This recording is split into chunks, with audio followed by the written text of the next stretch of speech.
Aujourd'hui, la culture historique des gens se résume aux films et aux séries, parce que c'est ce que les gens consomment le plus aujourd'hui. Donc, ils auront certainement, les jeunes générations qui vont regarder Marie-Antoinette, ils auront cette image de Marie-Antoinette qui va s'imprégner dans leur crâne. C'est dévastateur, parce que les gens font leur culture historique là-dessus, ils vont pas chercher plus loin. Je m'appelle Gérald Faure. Chaque semaine dans ce podcast, j'interviewe des personnalités au parcours d'exception. À travers ces entretiens, je suis à la recherche des 20% d'actions qui ont mené à 80% de leurs résultats.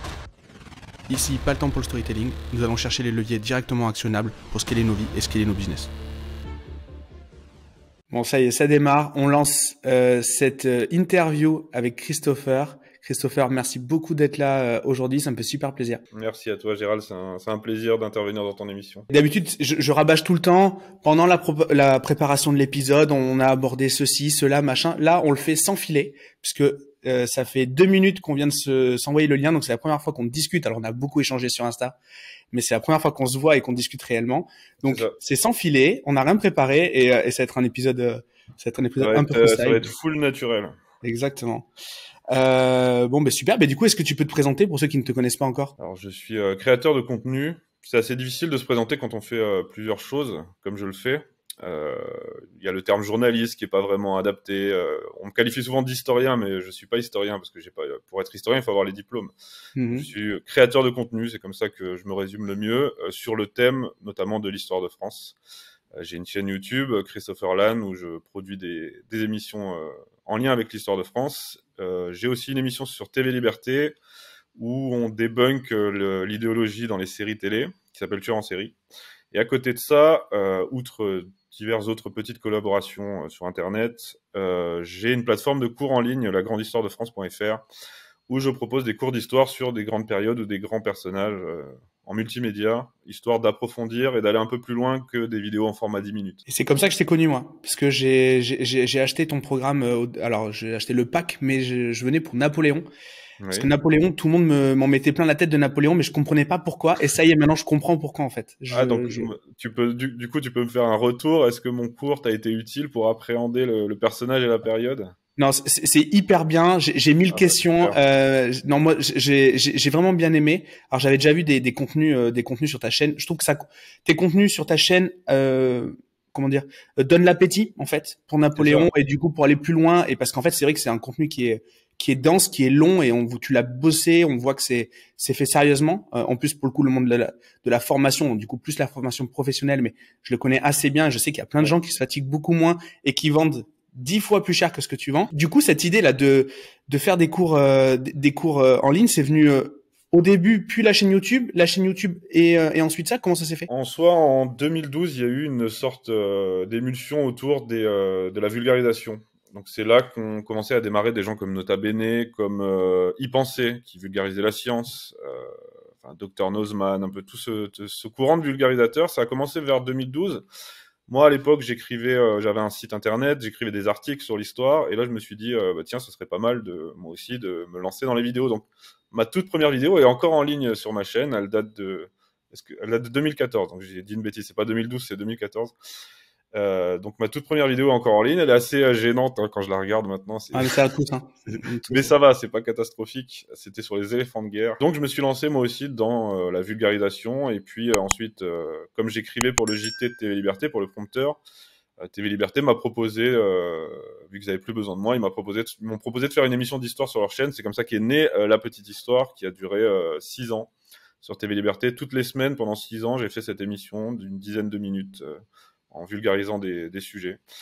Et à côté de ça, je conservais ma chaîne, je m'en servais plus trop, mais depuis septembre dernier, non, depuis le début de l'année dernière, je la reprends en main, et là, je propose mes contenus sur ma propre chaîne, avec un modèle économique qui est différent pour le coup, parce que je me fais pas payer en tant que prestataire pour une chaîne, mais il y a l'argent des revenus YouTube et les sponsors. Alors évidemment, je travaille avec Terre de France, des entreprises qui sont en lien avec mon thème, les éditions Phoenix qui font des beaux livres d'histoire.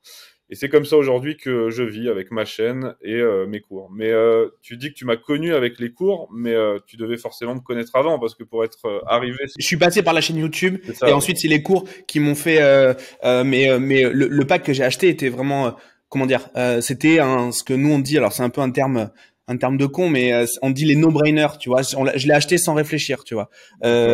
C'est vraiment le prix était bas, donc je t'ai vraiment découvert, mais très vite j'ai converti. Je suis pas resté un an sur la chaîne à regarder avant d'acheter. Bah, du coup, j'ai même pas répondu à la question. D'abord, j'ai lancé ma chaîne quand il y a eu ce courant de vulgarisation historique, et ensuite, je me suis intéressé un petit peu au marketing, au marketing digital pour mettre un peu en avant mes contenus. Donc, j'ai suivi des gens comme, toi, tu dois les connaître, je pense, Jean Rivière, Ouais, comme Antoine BM. J'ai suivi Marketing Mania, bien sûr, Stan Leloup. Stan. Et j'ai vu qu'il y avait là aussi une émission pour les formations en ligne. Alors eux, forcément, ils vendent des formations beaucoup plus chères parce qu'il y a une plus-value personnelle, c'est-à-dire ils vont apprendre à générer de l'argent avec son blog, apprendre à vendre sur Internet, etc. Moi, je suis sur un domaine qui est culturel. Je donne des cours, entre guillemets, d'histoire. Et c'est pour ça que c'était très difficile de se positionner entre... il faut pas que... Enfin, toi, tu le sais, hein, c'est le thème de ta chaîne, l'entrepreneuriat, le marketing. Si c'est trop bas, ça paraît être de mauvaise qualité. Si c'est trop haut, c'est pas justifié. Donc je sais pas si actuellement je suis sur le bon créneau, mais moi ça me semble correct pour un produit culturel en tout cas. En tout cas, si je suis dans ton avatar client, d'ailleurs, il faudrait que tu me dises à quoi ressemble ton client type. Mais si je suis dans ton avatar client, moi j'ai trouvé ça très très abordable. Donc du coup, je pense même que tu peux rehausser. Tu connais le milieu du marketing, c'est pour ça. C'est qui justement ton client idéal? Est-ce que c'est un cancre en histoire comme moi j'étais et qui à 30 balais commence à s'intéresser un peu à son histoire perso, aux choses qui l'entourent, ou est-ce que c'est vraiment des fans d'histoire comme toi? Est-ce que tu t'adresses à qui réellement? Un peu aux deux, mais pour moi, je dirais mon client type, c'est une personne qui regarde mes émissions, à qui ça plaît et qui a envie d'aller plus loin. Et mon but, sur un plan plus large, c'est vraiment œuvrer à un réenracinement historique et culturel. C'est l'école, l'éducation nationale ne le fait plus aujourd'hui, les médias, etc. J'en parle même pas. Donc, pour moi, les gens doivent se réapproprier leur histoire, et en se réappropriant son histoire, en se réenracinant dans cette histoire, eh bien, on se forge une identité, on découvre d'où l'on vient, qui l'on est. Et je trouve que, il y a des gens qui font un excellent travail politique dans la sphère politique politicienne, en philosophie, notamment Julien Rochdy qui fait un gros boulot sur la philosophie. Moi, je suis très mauvais en philosophie. Moi, mon truc, c'est l'histoire, donc j'essaye du mieux que je peux de réenraciner les gens dans leur identité, dans leur histoire. Et oui, ta question, c'était mon client type. Et Ouais. ben, c'est quelqu'un qui a ce désir justement, parce qu'il n'a pas eu cette chance à l'école, parce qu'il n'a pas pris la peine de lire des livres ou ce genre de choses, qui aime mes émissions et qui se dit tiens, je vais aller plus loin. Donc qu'on soit un cancre, comme tu le dis, ou quelqu'un qui a déjà un intérêt pour l'histoire, mais qui veut approfondir, voilà mes clients types en somme. Ok, très clair. Et récemment, j'écoutais alors c'était la rediff du live de Baptiste, Papacito et le doc Baron. Je sais pas si Oui, t'as vu ça, mais à un moment, il y a Baptiste Marché qui pousse un coup de gueule que je trouve légitime, qui est ok. Le problème, c'est que mon audience, en fait, alors, je le cite et c'est pas réellement ces mots, mais en gros, j'anime la galerie, mais il y a personne qui passe vraiment à l'action, il y a personne qui change son mode de vie, il y a personne qui vraiment incarne les choses incarne les choses que je raconte, donc dans la bouche de Baptiste évidemment. Et justement, moi, par rapport à ça, je trouvais ça très juste son commentaire, mais d'un point de vue purement marketing entrepreneurial, j'ai envie de dire, et je soutiens Baptiste à fond dans ce truc-là, mais j'ai envie de dire, si on décide de faire que de l'entertainment, on peut avoir en face que des gens qui viennent pour de l'entertainment, pas forcément des gens qui s'engagent. Toi, justement, tu monétises différemment, tu apportes quelque chose. Il y a une suite logique de ton contenu gratuit à ton contenu payant. Baptiste ne fait pas que de l'entertainment, il va aussi faire découvrir des artisans, des vieux métiers.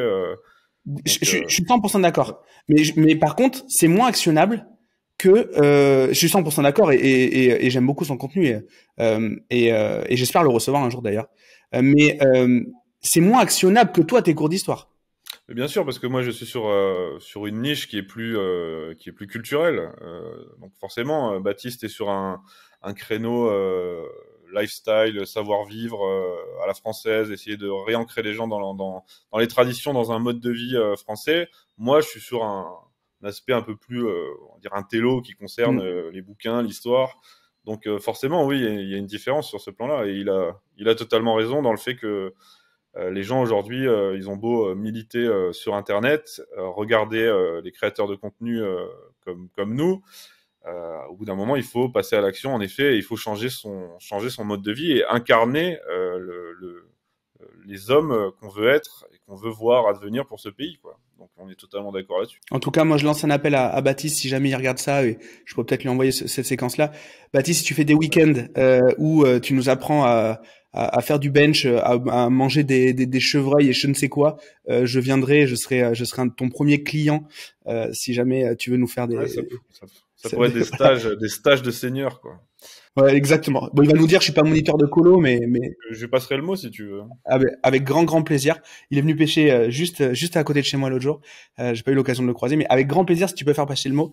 Je pense que ça peut être très bien. Et au niveau toi de ton activité justement, comment tu vois ce qui se passe un peu en ce moment avec ce regain de séries historiques complètement enfin, je vais te laisser les qualifier. En tout cas, moi, entre midi et deux, là, parce qu'il est 14 heures au moment où on enregistre, je regardais la super série de Marie-Antoinette sur Canal+. Voilà. C'est une énorme daube. Donc, du coup, je sais Ouais. pas ce que toi t'en penses. Est-ce que tu as un avis par rapport à ça? Enfin, je sais que t'en as un parce que tu fais pas mal de commentaires, mais ce regain de fausse histoire, là, qu'est-ce que t'en penses? Bah ça c'est la Netflixisation des séries. Aujourd'hui on a et ça se constate chez Disney aussi. Aujourd'hui tiens j'ai Siri qui vient de s'allumer parce que j'ai dit série. Hop. Ça se constate chez Disney comme chez Netflix. Aujourd'hui c'est la culture woke qui a un cahier des charges. Il faut qu'il y ait tant de représentants de la diversité. Il faut qu'il y ait tant de représentants de gender fluide LGBT. Et ça, c'est devenu tellement caricatural que même moi-même dans mes émissions où je parle de ça, je tourne en rond. C'est-à-dire que je constate à chaque fois la même chose. Alors Marie-Antoinette, j'ai l'intention de le voir parce que je compte en faire une vidéo. Je compte en faire une vidéo de ciné-histoire sur ma chaîne sur cette série Marie-Antoinette. Et j'inclurai aussi le film Marie-Antoinette de Sofia Coppola avec Kristen Dunst qui remonte à quelques années maintenant où on a une Marie-Antoinette en version moderne qui est présentée comme une salope, hein, tout simplement. Et je sais pas si c'est le cas dans la série, mais avant la bande-annonce, ça avait l'air d'être le cas aussi, ouais. Si toute la cour française passe pour des gros porcs, et évidemment Louis XVI passe pour un jeune qu'on vient de libérer d'un asile, quoi. Juste, de mon point de vue, c'est juste ce niveau-là, quoi. Justement, c'est aujourd'hui les gens s'éduquent en histoire par ce moyen, en regardant des séries. Et c'est d'autant parce que tout à l'heure je t'ai cité l'éducation nationale et les médias. C'est vrai, j'ai pas pensé aux séries.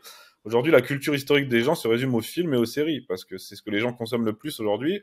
Donc, ils auront certainement les jeunes générations qui vont regarder Marie-Antoinette. Ils auront cette image de Marie-Antoinette, quoi qu'ils veulent, qui va s'imprégner dans leur crâne. Comme moi, j'ai pu voir des programmes quand j'avais 10 ans.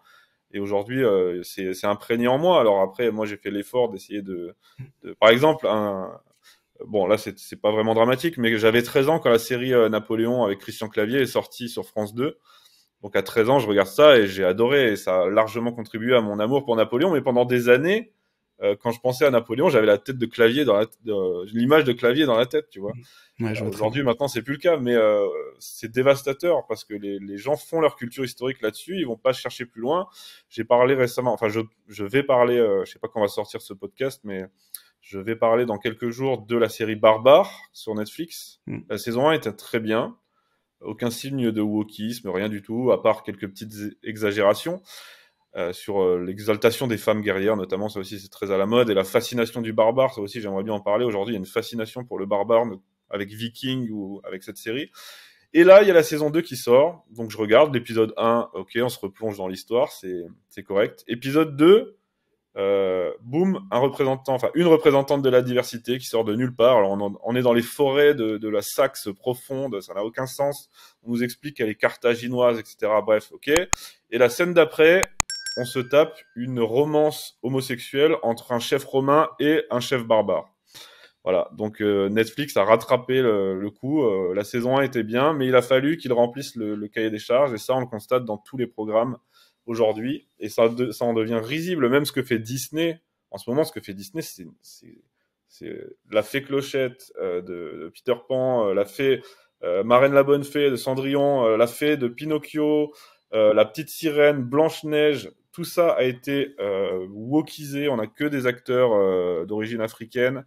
Ils sont en train de détruire non seulement l'imaginaire européen, donc là on parle des contes, ça appartient pleinement à l'imaginaire européen, les contes, et Tolkien même avec la série Oui. Amazon. Oui. Alors Tolkien, c'est pas réel, mais c'est aussi un conte, ça appartient à notre mythologie. Ils sont en train non seulement de détruire notre mythologie, mais aussi notre histoire avec ces productions. C'est pour ça que je fais ces émissions. Bon, j'ai pas les mêmes moyens que Disney et Netflix, hein, mais c'est catastrophique. C'est important de mettre le doigt dessus, et tous ceux que j'entends qui ne sont pas blancs, pas hétérosexuels, parce que je sais même pas comment on dit les choses maintenant, donc je prends des gants quand même. Mais en fait, ils s'en foutent en fait réellement. Enfin, moi j'ai parlé avec un pote renois qui a vu du coup l'adaptation de Game of Thrones. Il en a rien à foutre en fait que les Targaryens sont Bien noirs. sûr. Lui, ça l'excite pas en fait. Et je pense que si on lui met un Black Panther blanc, ça va l'emmerder aussi quoi. Alors, déjà, je pense qu'il s'en fout aussi, mais bon, peu importe. En tout cas, ça les excite pas. Les mecs, ils ont pas fait des manifs pour ça.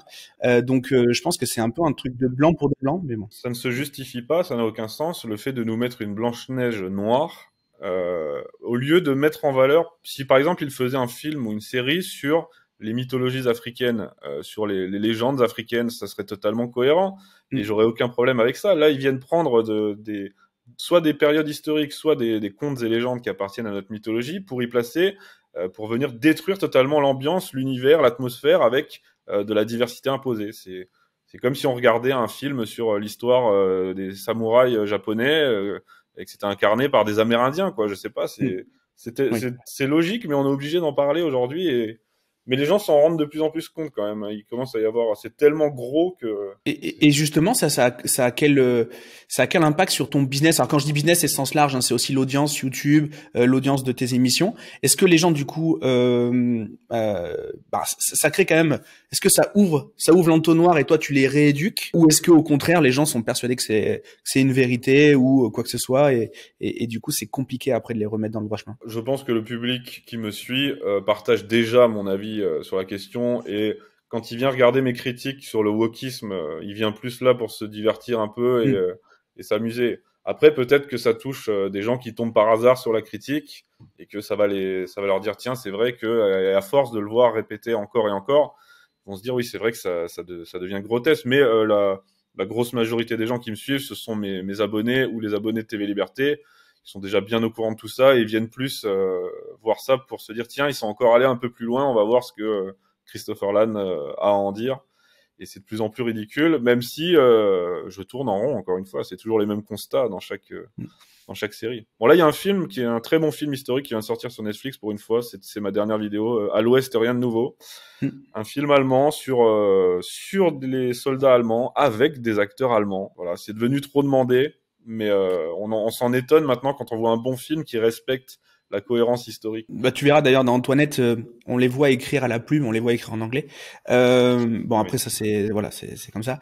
Mais film que j'ai commencé à regarder, mais qui est il faut avoir l'estomac quand même un peu bien accroché. Il y a un peu de nouveau là. Oui, à l'ouest, ouais, pardon, Ouais. ouais, c'est ça. Et donc en tout cas, j'ai pas fini, mais j'ai vu ta vidéo, je vais regarder ça.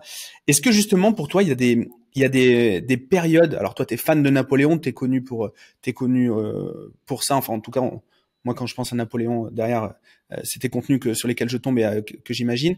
Mais est-ce qu'il y a d'autres périodes de l'histoire comme ça qui t'intéressent et qui intéressent les Français, parce qu'il y a une grande fascination pour Napoléon. D'ailleurs, peut-être que tu voudras peut-être passer un peu de temps sur ce sujet-là. Tu voulais parler des barbares également, mais est-ce qu'il y a d'autres grands thèmes comme ça qui intéressent ton audience? Oui, mon audience s'intéresse. C'est comme ça que j'ai commencé la petite histoire, c'est en racontant des épisodes glorieux de l'histoire de France pour redonner la fierté d'être français aux Français, la fierté de leur histoire, parce que ce qu'il faut comprendre, c'est qu'aujourd'hui, on vit dans une société où la France a perdu la Seconde Guerre mondiale. Bon, alors certes, il y a eu De Gaulle qui nous a remis dans le camp des gagnants, mais ça a été un traumatisme, la Seconde Guerre mondiale.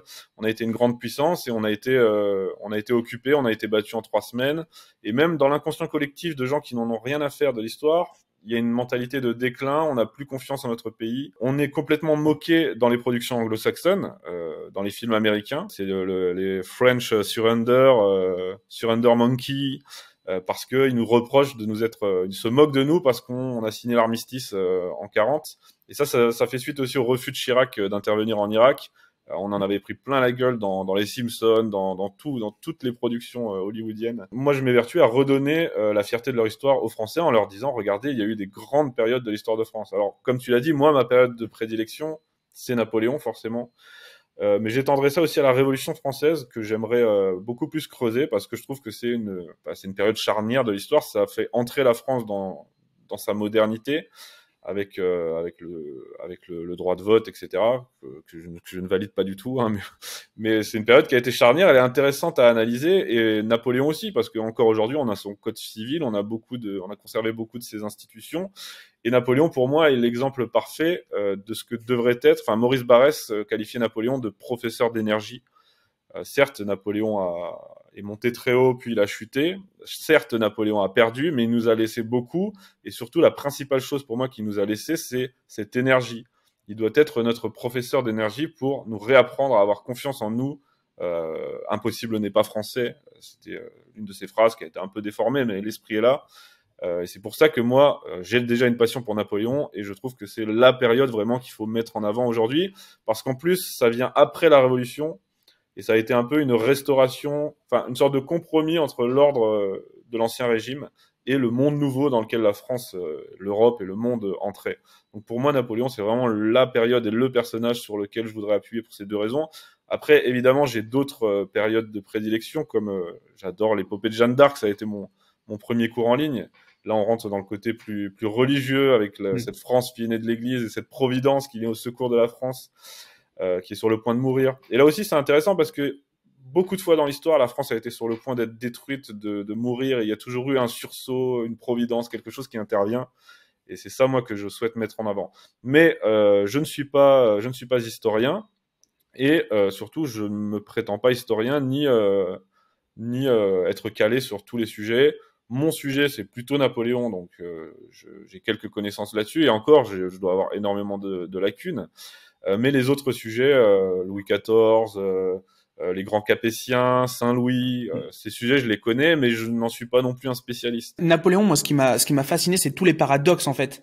C'était compliqué de savoir, alors bah, toi, forcément, t'as certainement plus de réponses, mais moi, de l'extérieur, je savais pas s'il était républicain ou pas, s'il était monarque. Enfin, il y a eu même des légendes, et toi, tu l'as débunké d'ailleurs, le fait que Napoléon serait devenu musulman à une période de sa vie, voilà, donc ça a été un fantasme.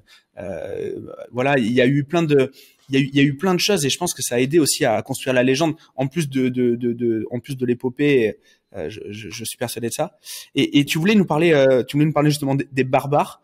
Alors qu'est-ce que c'est ce regain de on manque de virilité à la télé, on a besoin de s'imaginer des gros Suédois virils pour nous exciter, ou comment ça se passe?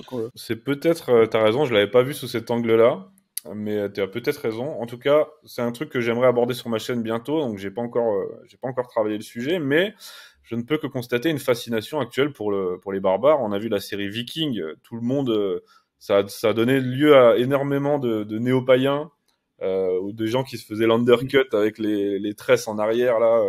Il y a eu une grosse hype autour de ça. Il y a eu Viking, il y a Barbare. Et c'est comme si, bah, déjà, ces barbares sont païens, donc c'est quelque chose de plus assumable que le catholicisme aujourd'hui, qui est devenu une image vieillissante, ringarde, limite facho pour certains. Donc il y a ce côté païen qui est plus facile à mettre en avant. Et aussi, moi, ce que je constate surtout, c'est qu'il y a aujourd'hui, en Occident, il y a une détestation de soi, en tant que puissance, en tant que première puissance mondiale, en tant que civilisation qui a façonné, qui a inspiré le monde. Il y a cette détestation de soi, donc on en revient aux barbares face à l'ordre.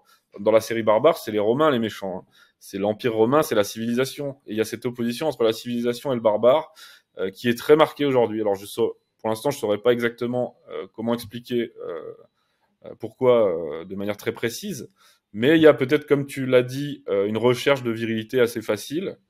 Et ça, c'est intéressant. Et il y a aussi, moi, je pense, vraiment une haine de soi, une haine de l'Occident, une haine du monde civilisé. Et on en revient à glorifier les barbares.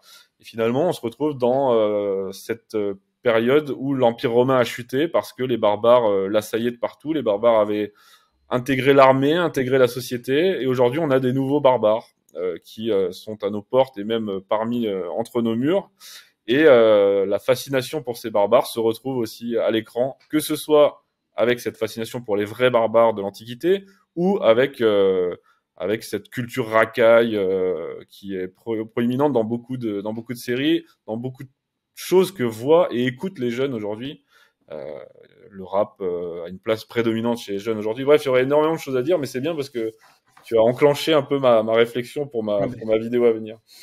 Moi, je me suis fait piéger aussi. Après, on va peut-être plus trop parler de films, mais je me suis fait piéger par Athéna et je sais que tu as fait un commentaire Ouais, dessus. ouais, ouais. Alors, réalisation, alors toi, tu étais assez sévère là-dessus, mais moi, je trouve que c'est très beau. Non, j'ai C'est dit que c'était très beau. Hein. J'ai dit. c'est vrai, mais t'as dit que c'était un clip de 2 heures ou de 3 heures. Mais là, Non, ce qui est vrai aussi. j'ai dit que certaines critiques disaient ça, ce qui est vrai parce que Romain Gavras, il fait du plan séquence pour faire du plan séquence, Ouais, ouais, quoi, bien sûr. pour montrer qu'il maîtrise le plan séquence, alors que ça n'a pas toujours de l'intérêt.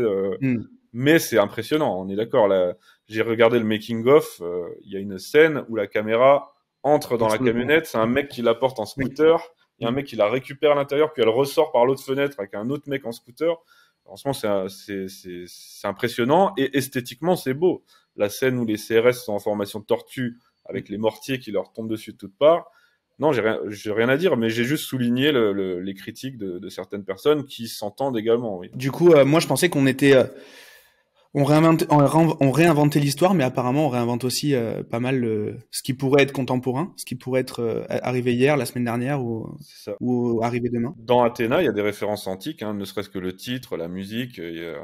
Quand je le dis, quand les CRS montent, enfin il y a un rempart, les jeunes sont sur le rempart, les CRS montent à l'assaut du rempart sur les échelles des camions de pompiers, on se croit en pleine guerre de Troie, et on se retrouve aussi dans une dualité entre la civilisation, l'ordre et le monde barbare. Et sauf que là aujourd'hui, ce sont les nouveaux barbares qui nous sont. Alors évidemment, le réalisateur voulait pas tourner ça comme ça, mais c'est ce que tout le monde a vu, c'est que les nouveaux barbares aujourd'hui, c'est eux.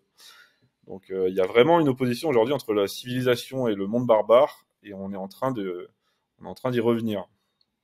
J'espère juste que le fait que ça soit beau ne fasse pas adhérer à l'idée. C'est un peu ma crainte moi derrière ce genre de truc là. Avec Bah, où le papier cadeau est plutôt sympa, mais après dedans c'est un peu des cadeaux empoisonnés, j'ai l'impression. tous les gauchistes ont hurlé contre ce film, hein. C'est ça qui était marrant, c'est que justement, c'est parce qu'il est beau, parce qu'il est bien fait, beaucoup de gens vont le voir, et pour eux, le message est catastrophique parce qu'il présente les jeunes de cité comme des masses barbares sans réflexion, qui sont juste déchaînés, qui brûlent tout. Et c'est pas du tout le message que le réalisateur a voulu transmettre. Lui, il a essayé de se rattraper à la fin, donc je vais pas spoiler la fin, mais il a essayé de se rattraper à la fin concernant les coupables. Mais finalement, ce que retiennent les gens, c'est putain, mais ils sont en train de tout cramer. Et instinctivement, on est du côté de l'ordre. On se dit putain, mais il faut limite envoyer. Je dis dans mon émission, je dis on a limite envie d'envoyer le Charles de Gaulle pour rétablir la situation, quoi. Donc Mm. là, ce qui est assez amusant, c'est que le message qu'il a voulu transmettre va à l'encontre de sa volonté originelle. Donc on va pas bouder notre plaisir. Et qu'est-ce que tu penses toi de tes confrères? Alors c'est un peu de la provoque hein, quand je dis ça, mais tes confrères vulgarisateurs aussi d'histoire sur YouTube. Tu parlais de Nota Bene par exemple tout à l'heure je le prends au hasard ou presque au hasard Au comme hasard. exemple. Sans parler du personnage ou de ses idées déjà, le point de vue historique. Qu'est-ce que t'en penses? Voilà. Dis-toi déjà, je regarde très peu de vidéos YouTube d'histoire. Euh, Ok. Vraiment, il y a même des chaînes qu'on me recommande qui ont 300 000 abonnés, je les connais même pas, tu vois. Et j'y suis abonné que récemment. Alors, avant de parler de Nota Bene, qui est le plus connu, pour citer une très très bonne chaîne d'histoire, c'est Bataille de France, qui vraiment fait un super boulot avec des cartes animées, etc. Donc là, oui, c'est une chaîne que je regarde. Mais sinon, Nota Bene, bah, c'est le premier vulgarisateur histoire.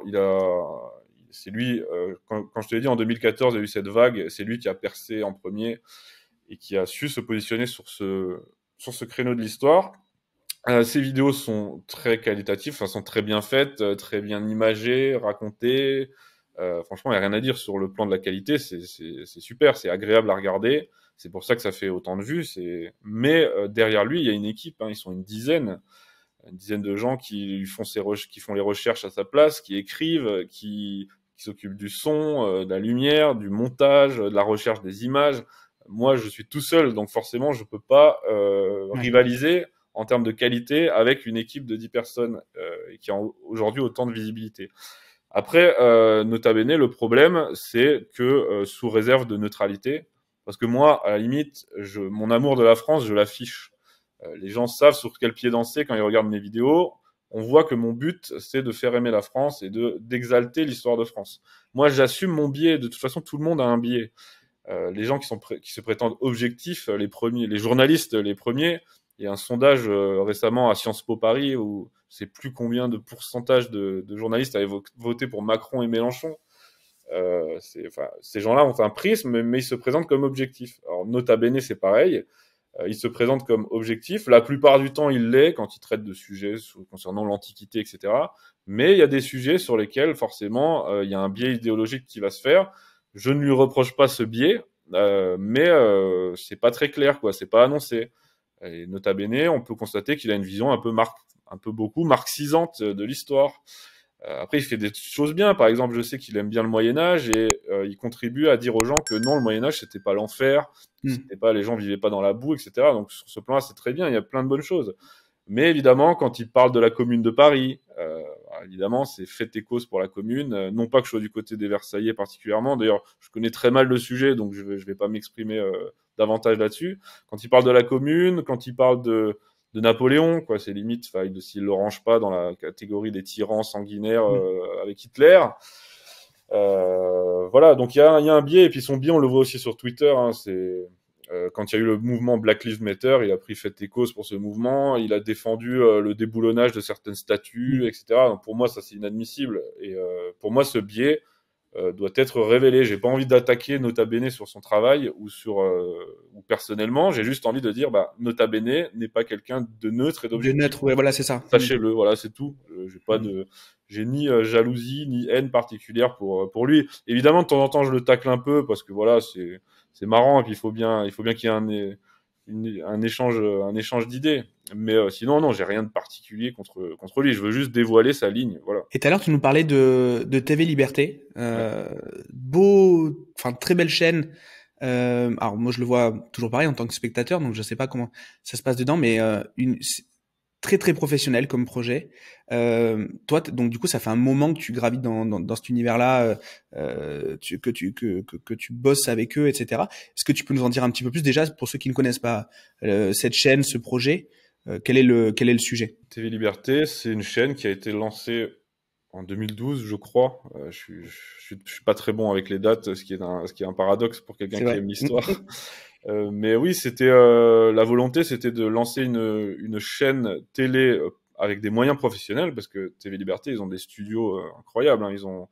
Ils ont des bureaux, hein, il y a une salle de rédaction, il y a deux plateaux. Enfin, ils ont beaucoup de moyens techniques. Donc c'est qualité télé, qualité professionnelle, mais sur YouTube pour s'assurer une indépendance. Et l'objectif, c'était de porter la voix de la droite, entre guillemets, de toutes les droites, dans un média professionnel. Ce qui manquait à l'époque, ça n'existait pas. Alors aujourd'hui, on a beaucoup de chaînes YouTube, mais c'est pas ce qu'on pourrait appeler des médias.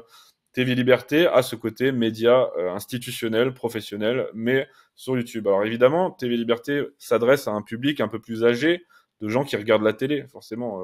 Nous, notre Ouais, c'est le génération, code. on regarde plus la télé ou presque. Donc TV Liberté vient capter une autre audience, mais attire aussi des jeunes avec leur JT, leur JT est super, avec des programmes comme a pu l'être le mien, La Petite Histoire, des formats courts. Bistro Liberté, c'est génial, là, ça a été repris par Éric Morillo. Je trouve cette émission superbe. Donc on a de la chance dans le milieu de droite aujourd'hui d'avoir TV Liberté, parce que bon, après il y a d'autres médias qui se développent, l'Incorrect, Boulevard Voltaire, VA+, aussi j'adore ce que fait VA+, et eux pour le coup ils sont sur une orientation plus jeune, ils captent plus de jeunes avec des formats plus courts, plus insolents, plus percutants.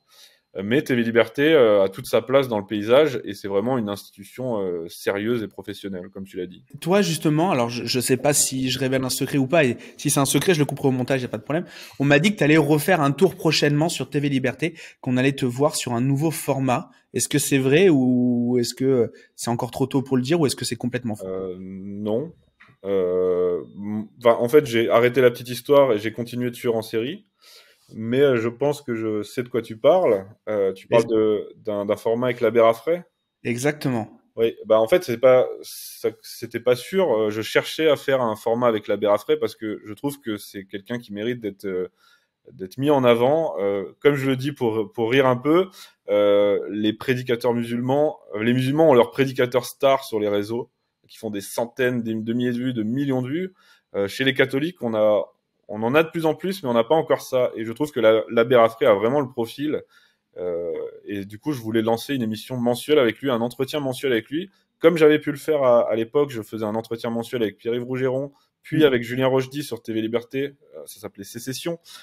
Et ça me manque de faire ce genre de rendez-vous mensuel avec les gens qui posent leurs questions, moi qui sélectionne les questions, qui structure mon entretien. Et c'est pas un invité qui change tous les mois, c'est vraiment le même invité. Et ce rendez-vous mensuel avec l'abbé Raffray aurait pu apporter beaucoup. Il s'avère que je n'ai souhaité conserver qu'une seule émission sur TV Liberté, et TV Liberté a préféré opter pour Tueur en série. Donc j'ai conservé Tueur en série, mais ce projet avec l'abbé Raffray est toujours dans un coin de ma tête. J'aimerais le mettre en place sur ma chaîne. Le problème, c'est que ça demande plus de moyens parce qu'il me faudrait un cadreur, un monteur, etc., un endroit pour filmer. Donc j'ai ce projet en tête, hein, c'est pas un secret, mais il n'est pas encore mis en place. Donc j'espère que dans les prochains mois, ça viendra parce que ça me tient à cœur. J'espère aussi l'abbé Raffray qu'on avait reçu sur le podcast, super épisode, et je m'attendais à rien en recevant. Alors moi, je l'adore personnellement, mais je savais pas comment ça allait être reçu par l'audience. Et en fait, ça a été un des épisodes qui a le mieux, en termes de commentaires d'interaction, qui a le mieux marché. Pareil, quand je l'avais reçu dans mon émission Prohibé, qui a pas duré très longtemps, j'avais reçu Julien Rochdy, Barbare Civilisé, j'avais reçu Stéphane Ravier, bref, et j'avais reçu l'abbé Raffray, et c'était vraiment l'épisode. Alors, c'est le deuxième en termes de vues derrière Julien Rochdy, mais ça a été vraiment l'épisode où j'ai eu le plus de retours, de messages dans ma boîte mail, sur Instagram, de gens qui me disaient c'est super tes questions, parce que je posais des questions un peu naïves sur la foi, et les gens se sont beaucoup retrouvés là-dedans, parce qu'aujourd'hui il y a une perte de foi incroyable. Et là, j'ai vraiment eu beaucoup de retours, énormément de retours positifs, et ça a contribué à l'idée de me dire il faut absolument que je lance un truc avec l'abbé Raffray, et ça apporterait beaucoup aux gens. Ce serait une émission qui mérite d'exister dans le paysage aujourd'hui, surtout en ces périodes de perte de foi. Donc, je garde l'idée. Je sais pas encore c'est comment mettre en place ça, comment financer ça. Un crowdfunding, je sais pas. Il faut que je me penche là-dessus. Après, j'ai tellement de trucs à faire et de projets. Tu sais, quand t'es entrepreneur toi-même, donc on peut pas tout faire en même temps. Est-ce que justement là, t'as une actu prochainement, un truc qui sort bientôt, qui vient de sortir, sur lequel t'aimerais qu'on échange? Ça fait longtemps que j'ai pas sorti un cours en ligne parce que j'étais occupé avec la petite histoire, avec ma chaîne YouTube, avec plein de choses, donc j'avais pas le temps de bosser sur un nouveau cours. Actuellement, j'en ai 5. Ceux que tu as suivis, Napoléon, Clovis, Jeanne d'Arc, Louis XIV et l'histoire de France racontée aux enfants. Ça fait longtemps que j'en ai pas sorti. Le dernier, c'est l'histoire de France racontée aux enfants, qui commence à dater. Donc là, il faut absolument que je reprenne en main ma plateforme, la grande histoire de France, et j'ai un cours sur Charlemagne qui arrive bientôt avant Noël, là. Et là, l'un de mes objectifs en tant qu'entrepreneur, c'est de relancer cette plateforme, parce que certes, aujourd'hui, j'ai TV Liberté et j'ai surtout ma chaîne YouTube, avec, comme je te le disais, les revenus AdSense et les sponsors. Mais mon but, c'est pas non plus d'être youtubeur à plein temps et de faire la promotion de sponsors. J'aimerais bien développer ma plateforme et proposer mes propres produits, c'est-à-dire mes cours en ligne, aux gens. Donc là, la clé de mon indépendance financière, intellectuelle, ce que tu veux, ça va être de remettre l'accent sur lagrandehistoiredefrance.fr avec ce cours sur Charlemagne qui arrive, et il y en aura d'autres qui suivront. La chaîne YouTube restera là, il y aura peut-être plus une vidéo par semaine, mais justement ça permettra de faire peut-être des vidéos de meilleure qualité, avec davantage de moyens, mieux montées, mieux tournées, etc. Donc voilà mon actualité du moment. Et j'aimerais bien écrire un livre aussi, mais je me sens pas, j'ai un peu le syndrome de l'imposteur, je me sens pas encore prêt. Donc, va falloir déjà que je me débloque mentalement, et ensuite que je m'y mette. Ce qui est incroyable, parce qu'en plus t'as une communauté qui y a plus besoin de prouver quoi que ce soit, qui valide largement une légitimité. Après, évidemment, ce genre de blocage, c'est des blocages perso, et on pourrait même être empereur de je ne sais où et pas se sentir à la hauteur quand même. Mais j'ai pas envie de faire un livre de youtubeur, en fait. J'ai pas envie de faire un livre comme le fait Nota Bene. Il a fait un livre sur les Vikings que j'ai pas lu, je sais pas du tout ce qu'il vaut, mais avant ça, lui, comme d'autres vulgarisateurs, il faisait des livres genre les 10 batailles insolites de l'histoire. C'est des livres très faciles à faire. Quoi. Ouais, je pourrais le faire, ce livre, parce que en soi, chaque chapitre, ce serait comme écrire un épisode. Je lâche quelques infos sur la bataille, je fais un top 10 et hop, ça fait un livre de 250 pages et ça se vendrait très bien. Mais je serais pas content de ce livre. J'estime que le livre a quelque chose de sacré. Alors peut-être trop, parce que j'ai l'impression que si j'écris un livre, il faut forcément que ce soit du Balzac, tu vois. C'est pour ça que ça me bloque. Mais j'ai pas envie de faire un livre de youtubeur, et je suis pas capable de faire du Balzac. Donc pour l'instant, je dois gérer ça, et faut que je me débloque et que je me lance. Laurent Deutsch a été pas mal là-dedans. Je sais pas si t'aimes bien le personnage ou pas, Métronome, mais ouais, super. ouais, Ouais, un livre comme ça serait bien, ouais. ouais. Un livre sans prétention, de vulgarisateur comme l'est Laurent Deutsch, mais qui est sourcé, qui est romancé, qui est agréable, et ça serait un peu le modèle, ouais. Mais forcément, Et ça parlerait de Napoléon, donc ça va forcément tourner autour de Napoléon. J'ai pas encore d'idée précise, mais les paradoxes. Moi, je vote pour qu'il y ait un gros tous les paradoxes et les croyances qu'on a sur Napoléon. les idées reçues sur Napoléon. Exactement. Ah, ce serait pas mal ça. Mais ce serait un livre facile aussi. Ah non, C'est quoique, vrai. parce qu'il faudrait démonter chaque idée avec des sources et tout. Ouais, ça peut être pas mal. Mais moi aussi, je pensais à, tu vois, Julien Rochdy a fait Nietzsche l'actuel. Je pensais à une sorte de, alors je l'appellerai pas comme ça évidemment, mais une sorte de Napoléon l'actuel. Qu'est-ce que Napoléon a à nous apporter à nous en matière de développement personnel? Parce que Napoléon est quand même un exemple et comme je le disais, un professeur d'énergie. Et qu'est-ce que ce qu'il a posé comme base nous apporte encore aujourd'hui en termes d'institutions dans la société? Qu'est-ce que le bonapartisme politiquement? En quoi il pourrait nous être utile? C'était mon idée de départ que j'aimerais creuser. Donc il y a des choses à faire, il faut juste que je me déverrouille mentalement, quoi. Sinon, est-ce que tu penses que Napoléon, un Napoléon moderne là, né dans les années 80, 90, est-ce que tu penses que ce Napoléon-là aurait fait un bon entrepreneur dans le contexte actuel? Et s'il avait fait un entrepreneur, qui il aurait pu être ce Napoléon? Ah, c'est une question difficile. Si Napoléon était né aujourd'hui, tu veux dire? Ouais, Dans s'il notre a, époque. voilà, à peu près le même âge que nous, quoi. Difficile, parce que j'allais te dire qu'il aurait eu des ambitions politiques. Alors, il aurait moins eu la gloire militaire aujourd'hui, parce que c'est plus la gloire Mm. militaire qui assure le.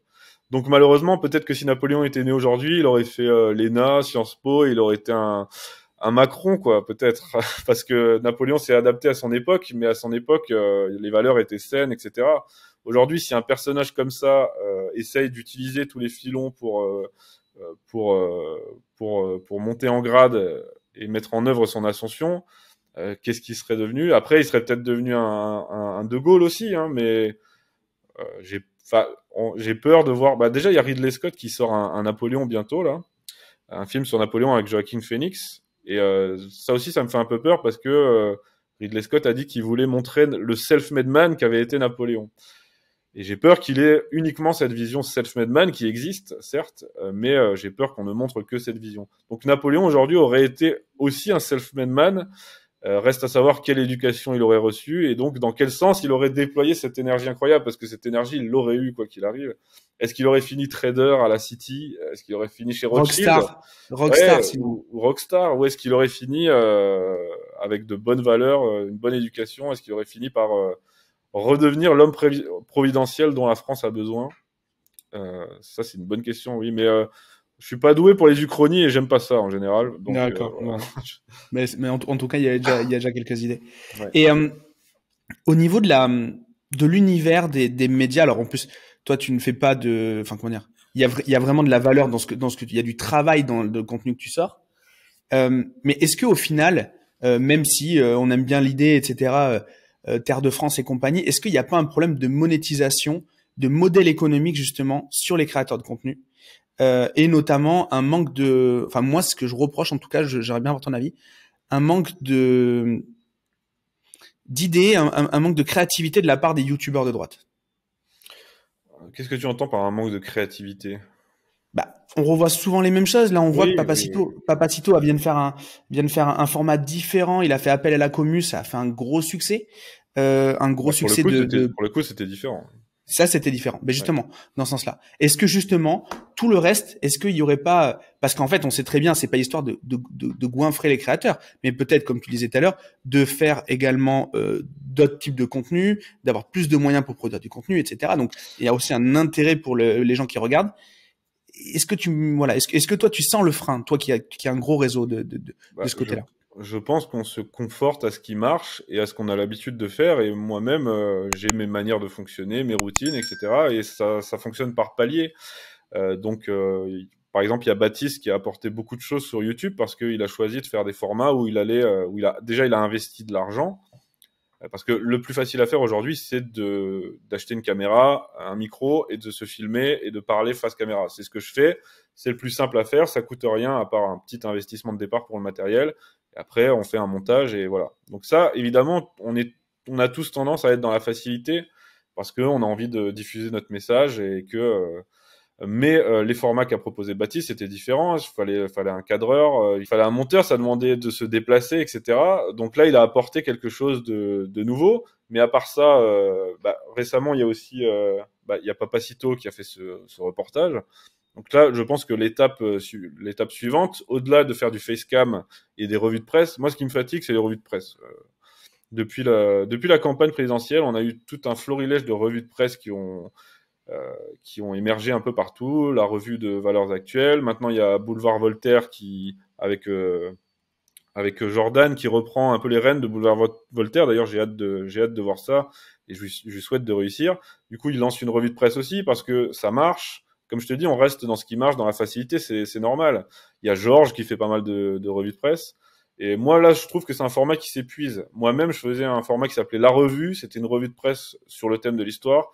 Et là, j'ai décidé de l'arrêter parce que j'en ai marre. Je trouve que ça apporte rien et je prends pas plaisir à le faire. Ça, je trouve que c'est vraiment un truc qui s'épuise. Maintenant, à nous de nous renouveler. Je saurais pas te dire comment.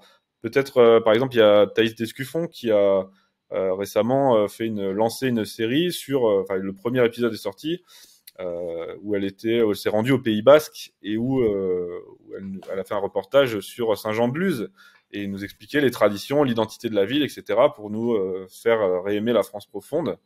La vidéo s'appelle pourquoi j'aime la France ou quelque chose comme ça. Ça, c'est un format novateur et je pense que la clé là maintenant, ça va être d'avoir des moyens pour se déplacer, faire des vrais reportages format télé, comme ce qu'a pu faire Thaïs, comme ce qu'a pu faire Papacito aussi en se rendant sur place pour aider ce paysan.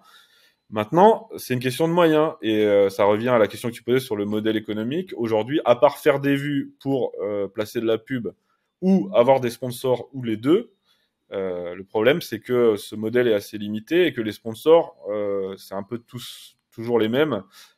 Terre de France, Calos, ils sont exceptionnels, hein, heureusement Ouais, qu'ils sont là. il y a pas de problème avec eux en plus. Il y a aucune critique dans ce que Bien j'amène. sûr que C'est non, juste. ils se sont Ouais. imposés aujourd'hui dans le milieu et ils ont toujours de nouveaux produits formidables, donc c'est bien d'en parler.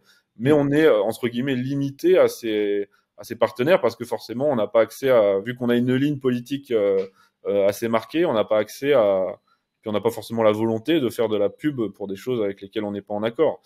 Donc, à part ce modèle économique des revenus pub YouTube et des sponsors, ou faire quelque chose à côté de YouTube. Il y a aussi des gens qui travaillent à côté de YouTube. Moi, mon modèle, c'est ma chaîne YouTube. Pour ma chaîne YouTube, c'est les sponsors. Et ce que j'ai en plus, c'est mes formations que j'ai à vendre et que je dois développer à côté. Donc, à chacun de trouver son indépendance économique à côté de YouTube ou en parallèle de YouTube, histoire de pouvoir enrichir sa chaîne YouTube et lancer de nouveaux formats plus audacieux. Parce que oui, en termes de format, on commence à tourner en rond aussi.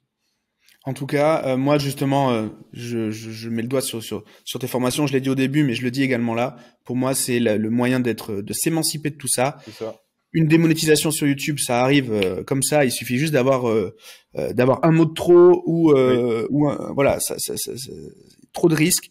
Et en tout cas, moi, j'ai juste peur qu'en ayant justement trop de risques, on ait moins de créateurs puisque moins de revenus et donc qu'on soit enfermé dans des choses qu'on n'a pas forcément envie d'entendre. C'est ça, oui. La clé de l'indépendance, je pense, c'est de créer ses propres produits. Ça peut être des formations, ça peut être des livres, ça peut être de donner des conférences, ça peut être autre chose. Si on a un talent particulier pour le dessin, pour je ne sais quoi, il faut, en parallèle de YouTube, faut pas tout miser sur YouTube, sinon on tourne vite en rond et ça en revient à ta question. C'est quoi, du coup, maintenant, les trucs qui te semblent comment dire, de par le positionnement de ta chaîne, de par tes idées, qui te semblent les plus compliqués à mettre en œuvre d'un point de vue entrepreneurial? Est-ce qu'aujourd'hui tu es freiné par tes idées? Est-ce qu'il y en a enfin voilà, est-ce que tu as des difficultés à te financer? Est-ce que tu as des difficultés à lancer des projets, à avoir de la visibilité parce que tu es patriote et que tu dis pas ce que tout le monde veut forcément entendre? Je dirais pas que j'ai des difficultés parce que je trouve qu'au final je m'en sors plutôt bien. et que je suis fier justement de réussir à m'en sortir bien grâce aux entreprises que j'ai citées tout à l'heure qui nous soutiennent, grâce au public qui est de plus en plus nombreux. Donc je suis plutôt fier justement, j'ai pas à me plaindre d'être.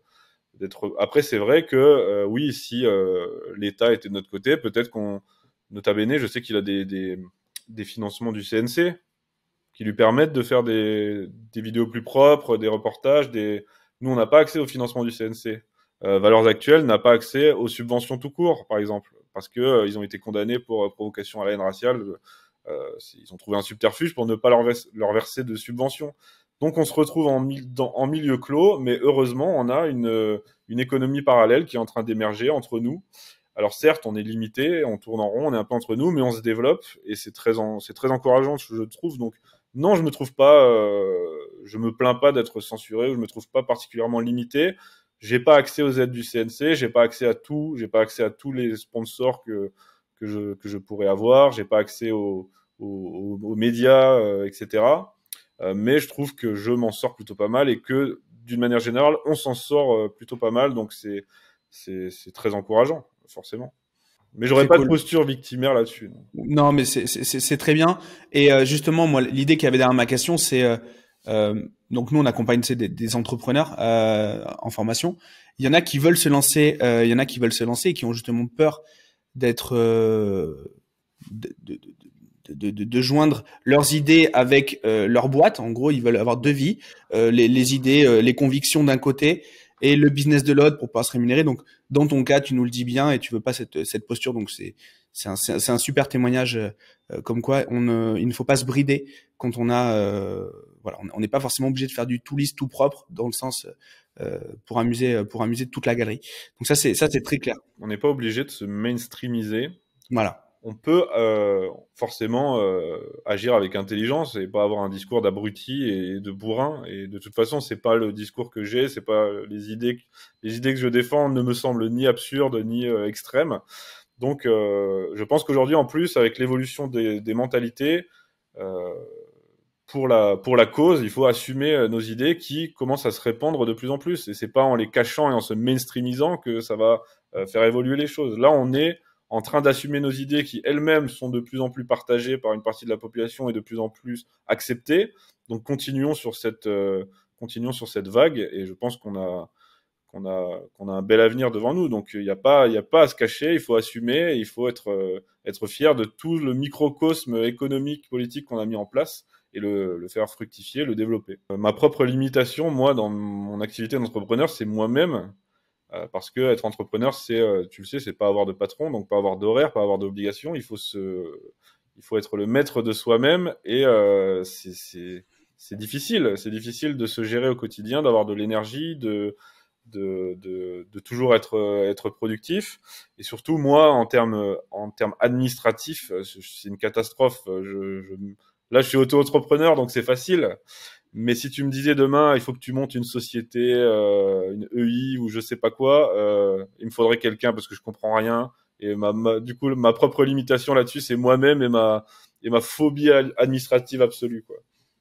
Donc j'ai une mentalité d'entrepreneur, mais j'ai pas du tout les connaissances administratives, techniques qu'ont les entrepreneurs en général, quoi. Après, moi, je pense que ça, très vite, il faut pas, si c'est pas la zone de génie, il faut pas y passer de temps.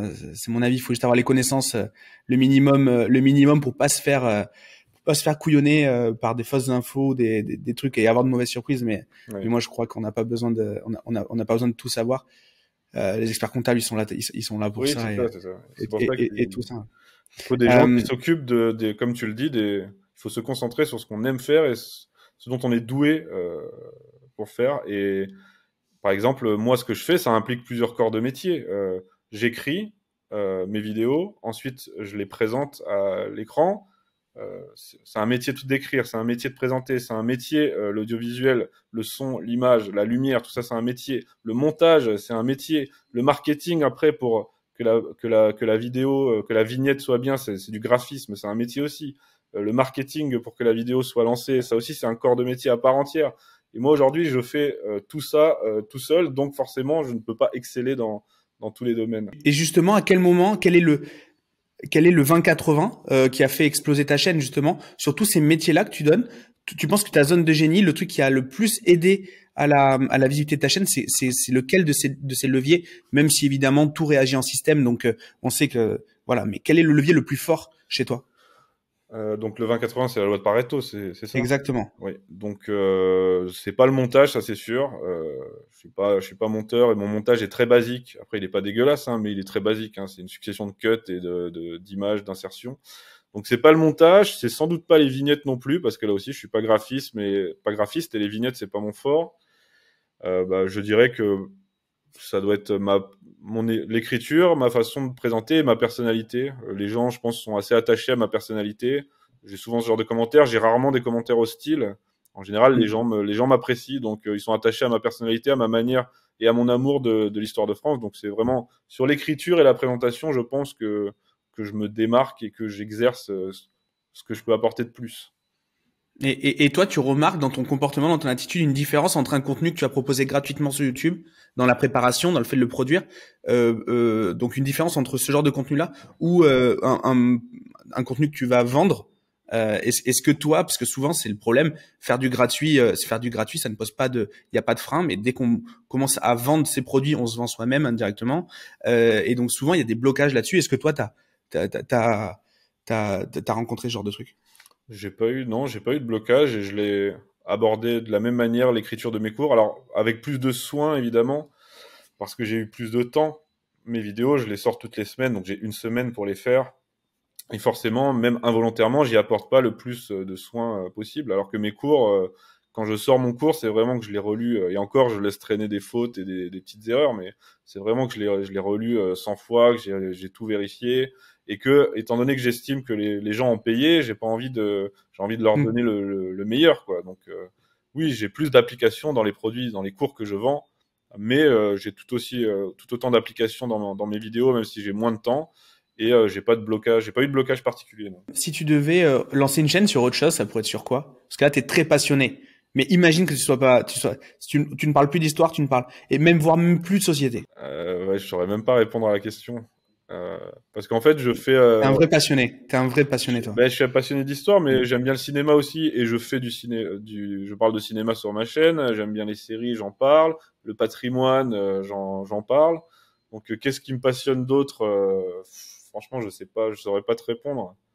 Faudrait que je réfléchisse plus que ça pour pouvoir te répondre, mais là, tout de suite, j'ai pas d'idée qui me vient, oui. J'aime bien ce que fait, s'il y avait un YouTuber que je pourrais envier, pas de manière péjorative, hein, pas en termes de Oui, jalousie, bien mais sûr. un YouTuber que j'admire beaucoup, j'adore ce qu'il fait et j'aurais rêvé de faire ce qu'il fait, c'est le Grand JD. Le Grand JD qui fait des explorations, qui parle un peu de paranormal, qui va en forêt voir les animaux, Bref, j'adore ce qu'il fait, donc pour répondre à tes questions, si j'avais dû lancer une autre chaîne, ça aurait été celle du Grand JD, quoi. Voilà.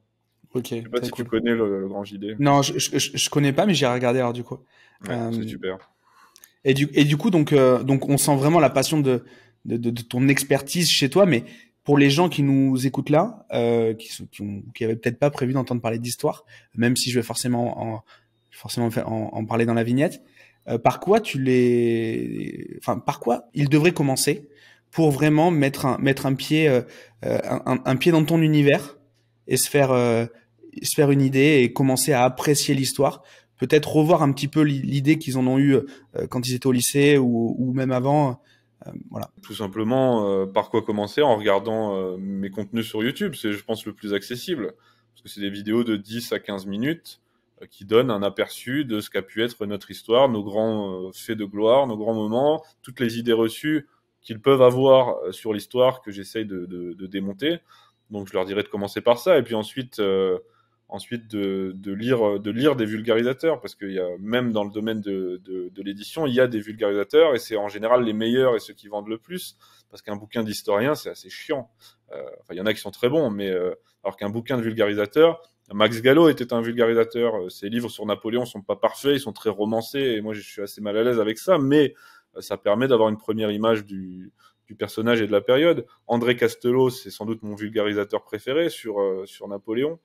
Et puis, comme tu l'as cité, Laurent Deutsch, un livre de Laurent Deutsch, ça se lit facilement, même en vacances, et ça donne une idée une idée romancée, agréable et courte de certaines périodes historiques, et ensuite on va approfondir si on veut avec d'autres livres ou avec des formations comme celle que je peux en proposer.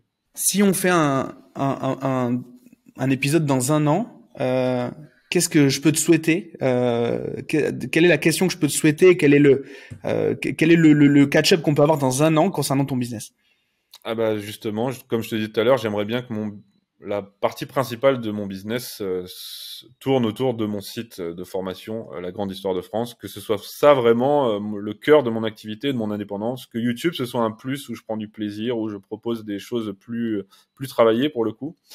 Donc ce serait ça. Ce serait aussi d'avoir écrit un livre. Si dans un an on se revoit et que j'ai écrit un livre, bah, je te dirais ça y est, j'ai enfin vaincu mon syndrome de l'imposteur et je me suis lancé.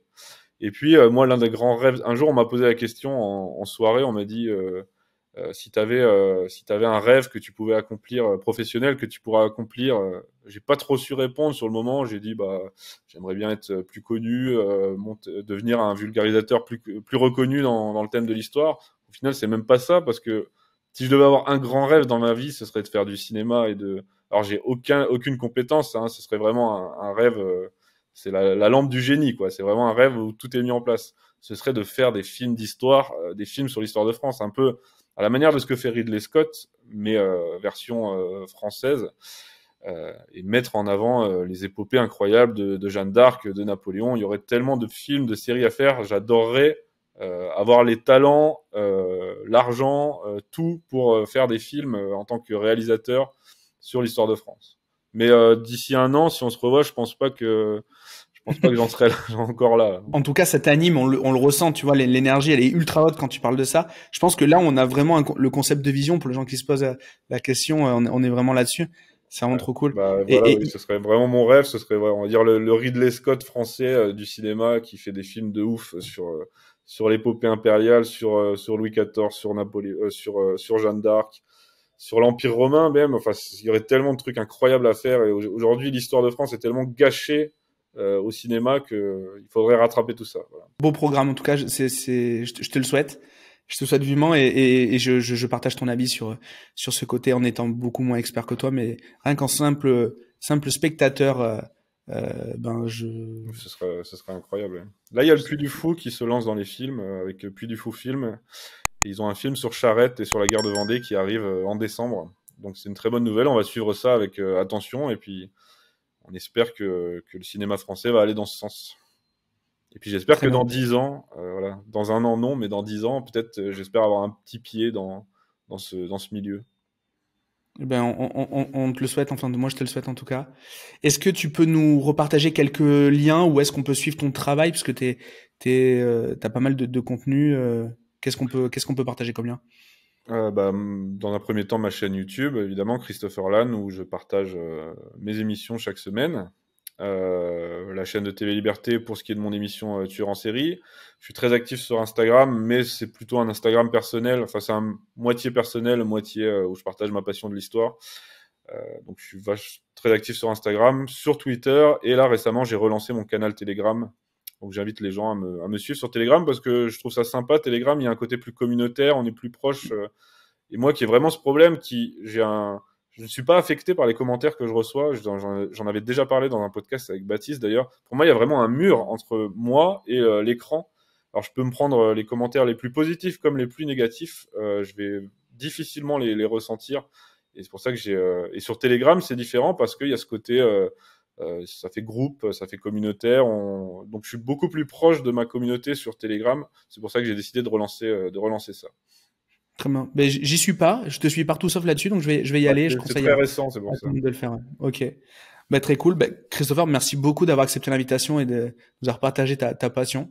Mais j'ai adoré. À toi. C'était un grand plaisir, d'autant que, comme je te le disais, je suis pas très à l'aise en interview, enfin à l'idée de donner des interviews. Mais là, avec toi, c'était super. Et tes questions et la façon que tu as d'amener ça comme une discussion autour d'une bière, c'est vraiment très agréable. C'était ça, on s'était dit conversation de bistrot, donc on allait. Mais malheureusement, j'ai pas de bière là, parce qu'il est un peu tôt. Mais... Moi non plus. Tu sors du sport en plus, faut pas tout gâcher. Ouais. Moi j'y étais ce matin. La levure de bière, ça aide à la récupération musculaire. Donc vrai, j'aurais pu avoir cette excuse, tu sais. Bon, mais en tout cas, merci beaucoup. Allez tous suivre Christopher, allez regarder les programmes également d'histoire. Il y a vraiment enfin, moi qui n'étais pas du tout passionné d'histoire à l'époque, quand je me pose des questions, en tout cas quand je me pose des questions sur pourquoi c'est comme ça autour de moi et pourquoi moi j'ai telle ou telle valeur, telle ou telle éducation, ben en fait j'ai une partie de la réponse dans ton travail, dans les vidéos que fait l'abbé Raffray. Voilà, j'adore ce genre de contenu. En fait, tous les trucs que j'ai un peu rejetés un peu à l'époque, j'y reviens et je peux, sans faire de prosélytisme quel qu'il soit, en tout cas, ne vous bridez pas si vous ressentez ce bout de ce petit truc qui monte.